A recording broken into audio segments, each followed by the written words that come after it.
So I am so excited to get started. Are you ready? Yay. Yeah. It's a Thank you party so much. now. Yay. Yeah. Yay, it's a true party now. We are in celebration mode.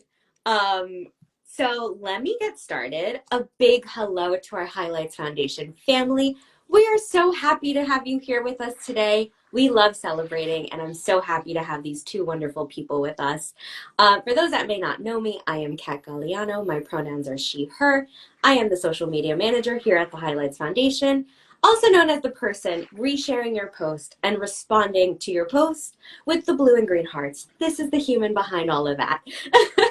I'm joining you from Westchester, New York, on the traditional lands of the Siwanoy people. And apart from all the very fun things I get to do at the Highlights Foundation, one of my greatest joys is celebrating the book birthdays of our community members, faculty, and friends.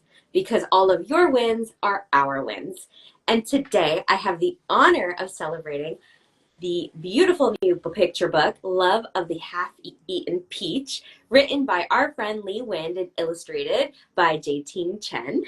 And we're so excited to have you. But before we dive into our questions, I just want to remind our viewers that joining in any Highlights Foundation spaces to do so, please, with no hate, no harm, and no harassment of any kind. Now let's celebrate. Now let's get into the fun stuff. So my first question is for you, Lee. Why this story? Why was it so important to tell and to tell it with Jay Ting? Yeah, thank you. First of all, thank you to Highlights. Thank you, Kat. I'm really excited. This is Jake for Ting and I. This is really our launch, right? Like Yeah. the book Yeah. came out Yes. last week, but this is really, this feels like, Yay! yes, now the book is out in the world. Um, so I am gay and I was closeted between 11 and 25, and I didn't know anybody else was gay in the history of the world ever.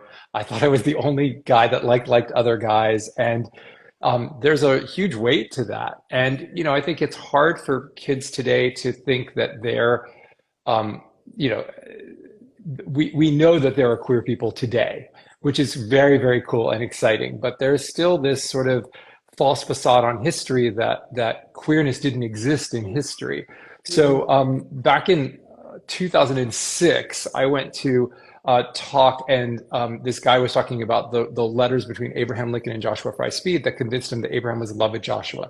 P.S. I think Abraham was in love with Joshua. There's actually a movie out now, Lover of Men.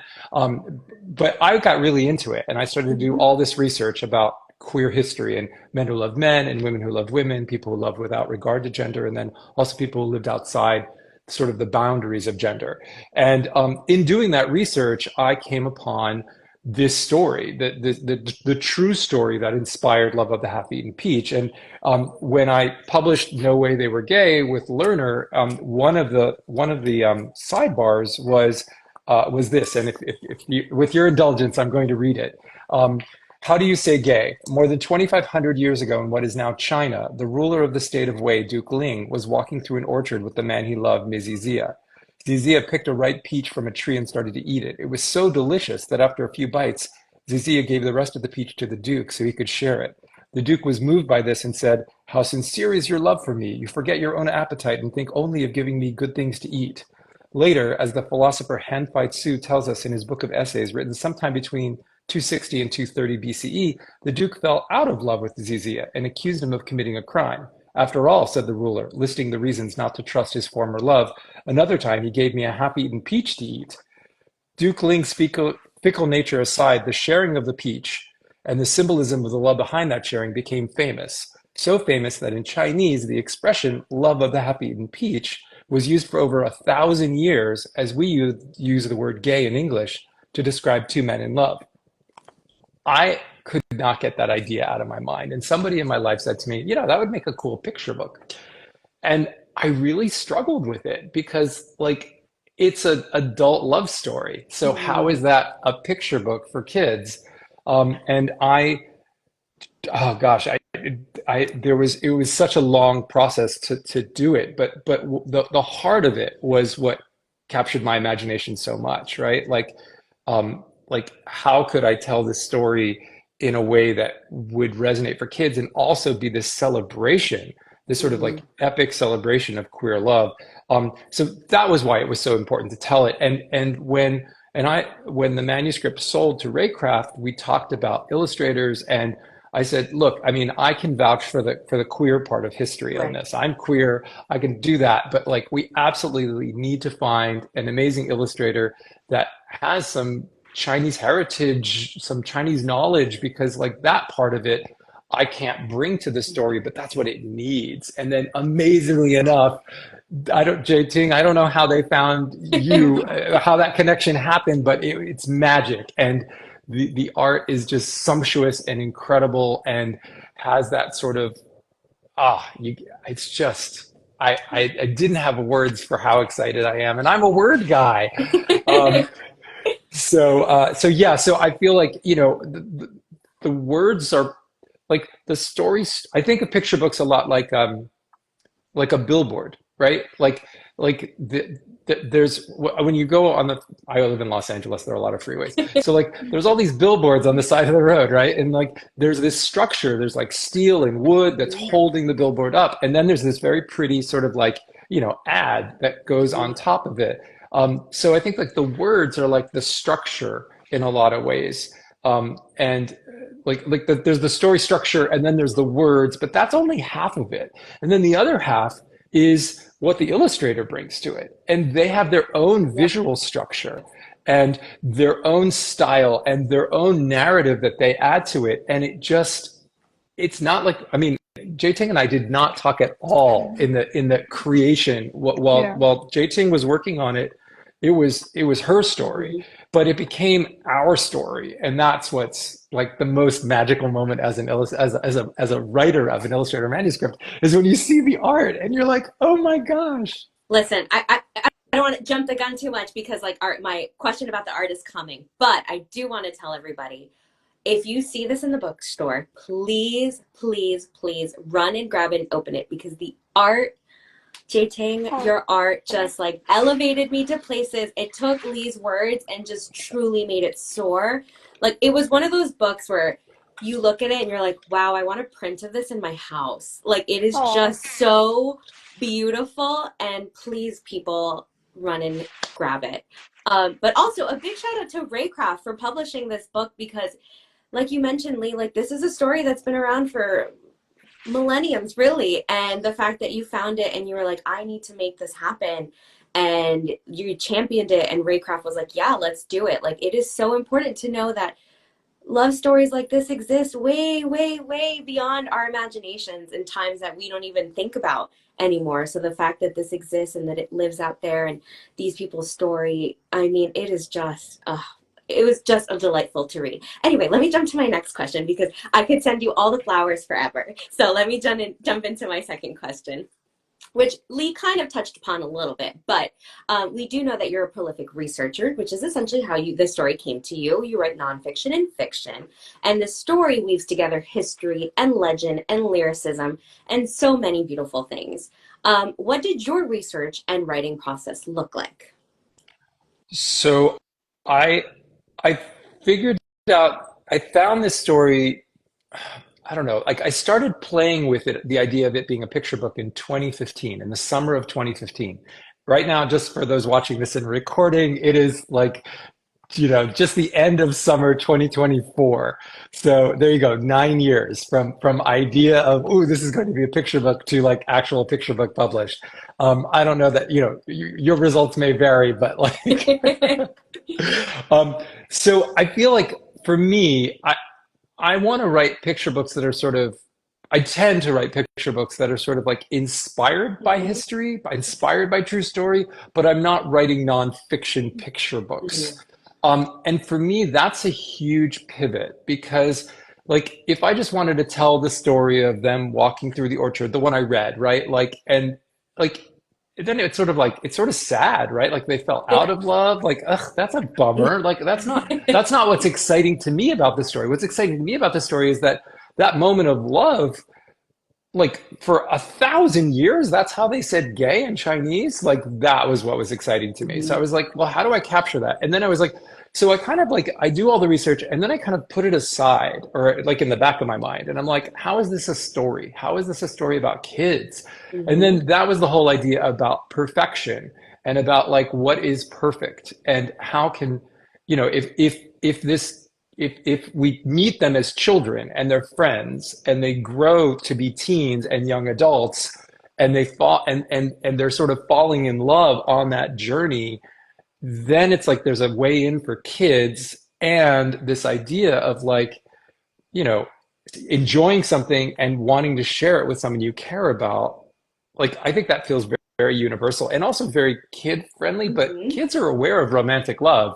So the fact that it was romantic love felt really important and yet not to like impose my, like I had a lot of drafts where like there was a big romantic kiss in the end and I was like that was in the art notes and it's like it didn't need the big romantic kiss and also that wasn't my, I didn't need to force that Right. as the author. There were so many versions. I have a huge folder here of all the different versions of the manuscript, and it's not that many words, but I think that for me it was like pulling back from the real sting, from the real story, and creating a structure, creating this idea that like, okay, he's challenged. That like the ruler, the future Yeah. ruler of Wei is Juan is being challenged. You have to understand perfection if you're going to be a successful ruler, and then that becomes the through line. That becomes the sort of the spine of the story. That like they're trying to find something perfect so he can understand it, and then eventually be a good ruler, and that becomes the peach, and then the twist at the end. I was very excited about when I figured it out,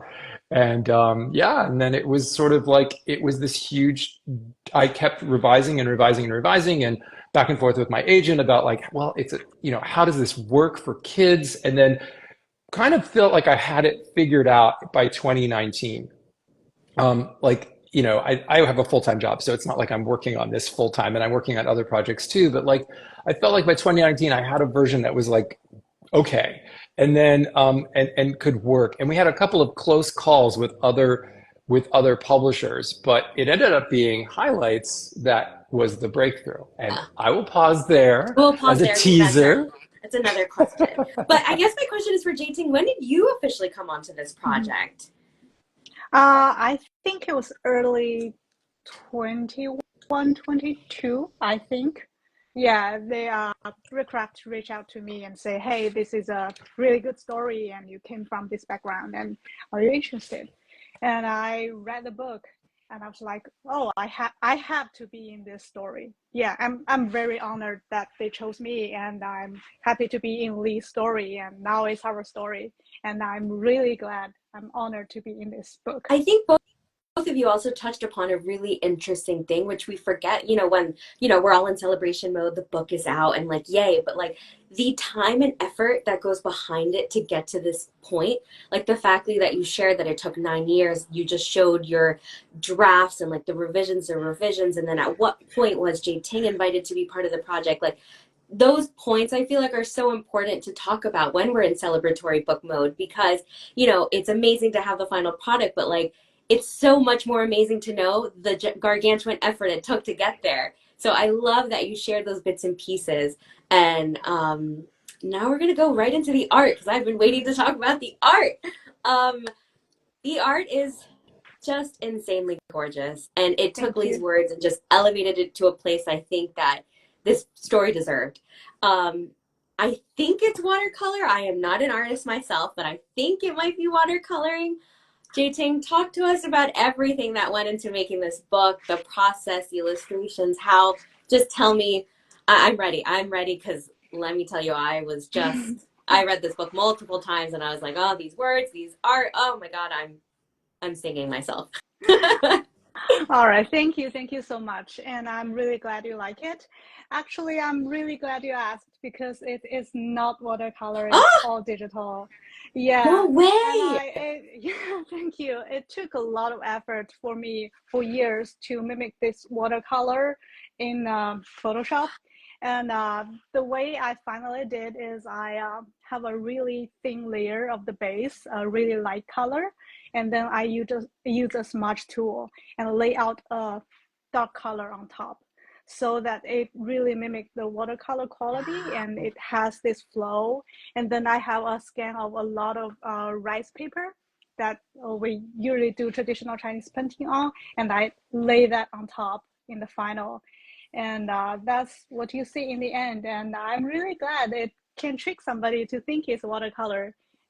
Yeah, it I does take a lot of effort. so like how long was that process then? Because in my head I'm like it's just one medium, but now I'm hearing it's like definitely multi-layered. Yes, yeah. I mean, um, it does not really take a long time once you get used to it, but I think the organicness of the brushstroke, that's the hard part for me, that I really want to make it as authentic as possible. So the process, the learning curve for me, it's really the hardest time for me. And I'm really glad it came through and you all like it. I mean, the fact that it's not watercoloring is legitimately blowing my mind. I was like, I could Thank talk to you you for so another much. 20 minutes just being like, tell me more. Well, Uh, and then can I ask a question of Of course. Ting? So there's also this crazy quality of light that you like when you go through it. You know how some picture books there's like a little duck that appears in each spread, and you're like, oh, follow the duck. In this book, it's like the quality of light that Ting has added, the hidden rainbows, the flashes of gold, and uh, just it's so amazing. So was that like a whole other like pass through the illustrations? Well, actually, because I came from an animation background, so the rhythm of the book really was always in my mind. Like when you read this book, how you pause in each page and how mm, your eye vision really flows in each page, that really is my main concern. Like I really use the light to lead the viewer's eyesight in each page. So it really, I designed it so that, the kids really pauses and ooze from this page and then it flows to the next. I think that's my design, and I'm really glad it shows. And Lee, you noticed it. I'm really happy. Wait, and I just have to, I have to like, I just please. have to share this one thing that Jating did that every time I see it blows my mind. So this is a spread. I know it's hard to see because I'm vertical, but this is a spread of like a real pivotal moment in the story where, you know, Zizia thinks he solved the riddle, but Juan says no, it wasn't what he thought. And so it's this very disorienting moment. So look how brilliant this is. Juan is on this side, and Zizi is on this side, and then there's this in between thing of the flowers and the text, and then they flip positions. Now Juan is on this side, and Zia is on this Zizi is on this side. That is so brilliant. Yeah, it's a I was rotation so of the camera, right? right. It's like the viewer has gone like this around the Yes. two main characters, and it's so disorient. It's visually disorienting at the moment that the text is revealing that the character is disoriented. It is flippin' I brilliant. did. I was Thank so you. excited. I'm so blown away right now. I didn't even realize that until you pointed it out. And now I'm like, literally, it's like the audience is stepping out and looking in because it just did like a whole swirl around.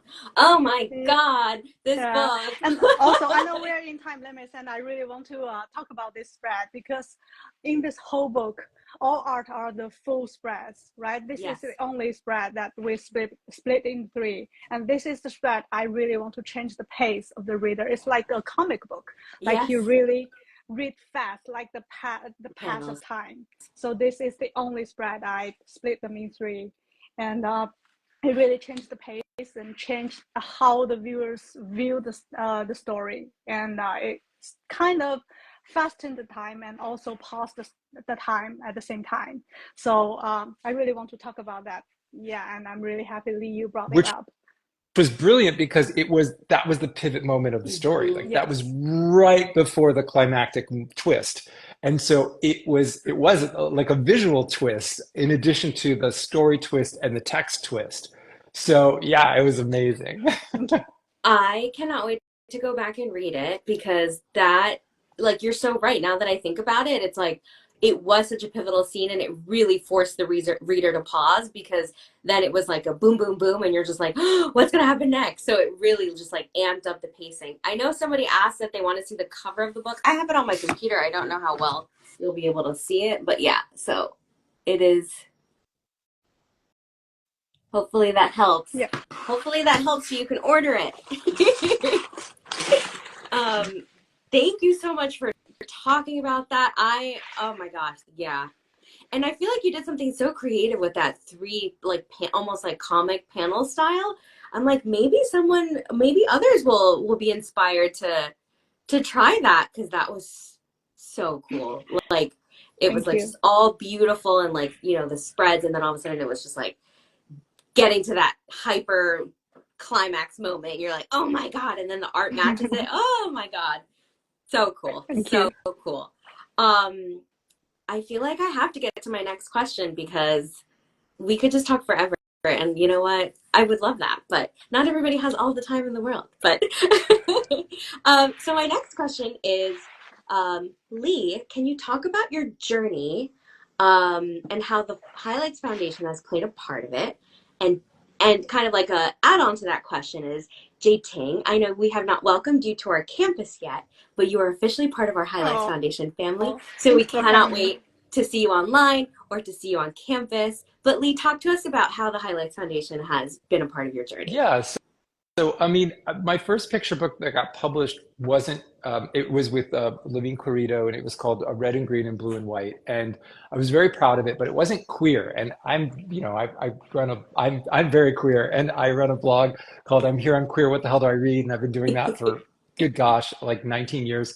Um, and I really wanted to have one of my picture books that has queer content get published. And I thought this would be the one. Like, Love of the Half-Eaten Peach, I just was really, I don't generally write in this sort of like very lyrical way, but for some reason that's how this story wanted to be told. Mhm. So I wasn't really sure what to do with it. Like by 2019, I felt like I had it figured out. We'd had two close calls with different publishers, but for one reason or another, it didn't work out. And I was like, oh, I felt sort of stuck. And then in 2021, Highlights announced that they were going to do a Reading the Rainbow, Mhm. sorry, writing the Rainbow picture book queer virtual class. And it was like the pandemic, and I was like, virtual, I can do that.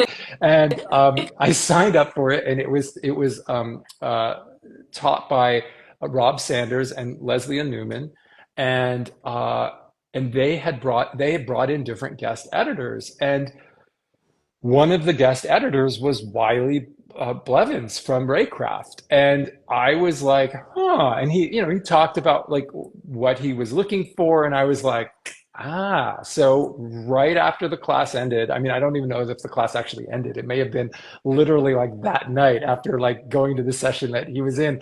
I emailed my agent and I was like, please submit. And I mean, so that was the summer of 2021. And then we got the offer in November of 2021. So Jie-Ting, you must have been contacted early in 2022. Mm, Um, yeah. and that was just kind of magical. I mean, that's actually pretty fast, like in terms of like how publishing is weird. It's How like publishing works. it's Yeah. so incredibly glacial, and then it's like panic. Right, that's the joke. There's two speeds, glacial and panic. It's so exciting how it all came together. And so, yeah, highlights is the good. This is a highlight success story because, it's not the main story I worked on in that session because I shared it with the group, but they were kind of like, yeah, it's kind of ready. Yeah. And then I kind of worked on other manuscripts in that session. But picture books are tricky. Trying to like I think about it like it's like it's a puzzle you're trying to figure out. Like, how do I tell this story in like 500 words or less? How do I tell it and have all the ingredients it Yep. needs, including space for the illustrator to bring in all of their brilliance and really make a story that's going to like be more than the sum of its parts, right? Like that's going to, and so yeah, I'm so excited. It's such a beautiful book. It is such a beautiful book. And thank you for sharing that. and this is why I love celebrating these book birthdays. And this is something that I championed at Highlights. And I said, I really, really want to do this. And my background is I was a journalist, so I love talking to people. And so I really champion the opportunity to talk to our friends, faculty, community members, because their wins are our wins. And like hearing something like this, where you took this class because it was the pandemic and you already had this story, but then you took this class and then it led you to your editor, who then, you know, all of this brought us here. And I'm like, this is exactly why I love to do this. This is why I want to talk to our friends and celebrate their wins, because that's how it is. It's why we're here. We're here to all make books for children and get them out there, and we need to celebrate the wins, because the lows are also low. So I love celebrating the wins. Agreed. And now I'm going to do my final question, which I'm already sad. We're coming to the end. To both of you, of course, how are you feeling now that this book is out in the world? And what do you hope kids take from it? Me? Oh, me first? Okay, I really want to take this chance to thank you, Lee, for bringing this story to life, because, like you mentioned, it's one of the earliest Chinese gay story in the history. I think it's dated back to 504 BC, so over Incredible. 2,000 years. And you wrote this in such a poetic and historical way, and it's easy for kids to read. And thanks for having me in this story. Like, I came from this background, and I'm really happy to see my culture, the earliest gay story in my culture, be written in another language. And so, thank you so much, and thank you, Highlight, to having me in this celebration. And I'm really, really happy. And I believe this book is a great addition to any bookshelf to help the kids love this world a little bit more and understand themselves, and to know that this kind and form of love exists from long before. Incredible. Thank you. Thank you. I have one more secret, not secret. I have one more thing I want to share that you might not catch on first glance. So one of the things I'm most excited about the book is sort of there's a meta story above the story of the book. So the book is about, right, 2,500 years ago, the love story between, you know, Wan, Dukeling of Wei, and Missy Zia. But there's another kind of meta love story that is on the dedication page. And so I wrote, Jay Ting, get ready, because you're going to have to read your dedication here in a second, okay? So I dedicated the book. So this is the half title page, right? And then this is the dedication. I wrote it for my husband. I wrote for Mark and the happily ever after we created together. And then Jay Ting, all right, you share yours. Here is mine. Mine is to film my beautiful life. Your unwavering love and support have been my greatest inspiration. So I have goosebumps.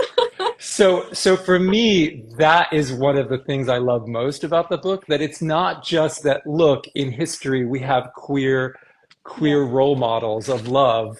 It's that we, the creators of this book, we each have our own happily ever after queer stories too, which I think tells readers you can have your happily ever after queer love story too. And I think for me, that's everything. If I could have read this book, if this book would have been read to me when I was 6 years old, oh my gosh, how my life would be different. And I'm just so excited to pay it forward, and imagining all the young kids with their supportive adults, reading this and sharing it. And I don't think that your kid has to be queer for them to love it. I mean, good God, how many straight love stories have I sat through, right? Like, but I figured, like, we needed our epic sort of, like, what's our Cinderella, right? Like, what's our queer epic love story? And the fact that it's based on a true story from history, it makes it just all that much sweeter. And I love that you mentioned, thank you for reading your dedication pages, because then it just adds, like you said, another layer, because granted this story is based in BC times, but the fact that the dedication is from current times, from the current creators of the story, it's just, what a full circle, beautiful moment and celebration of love.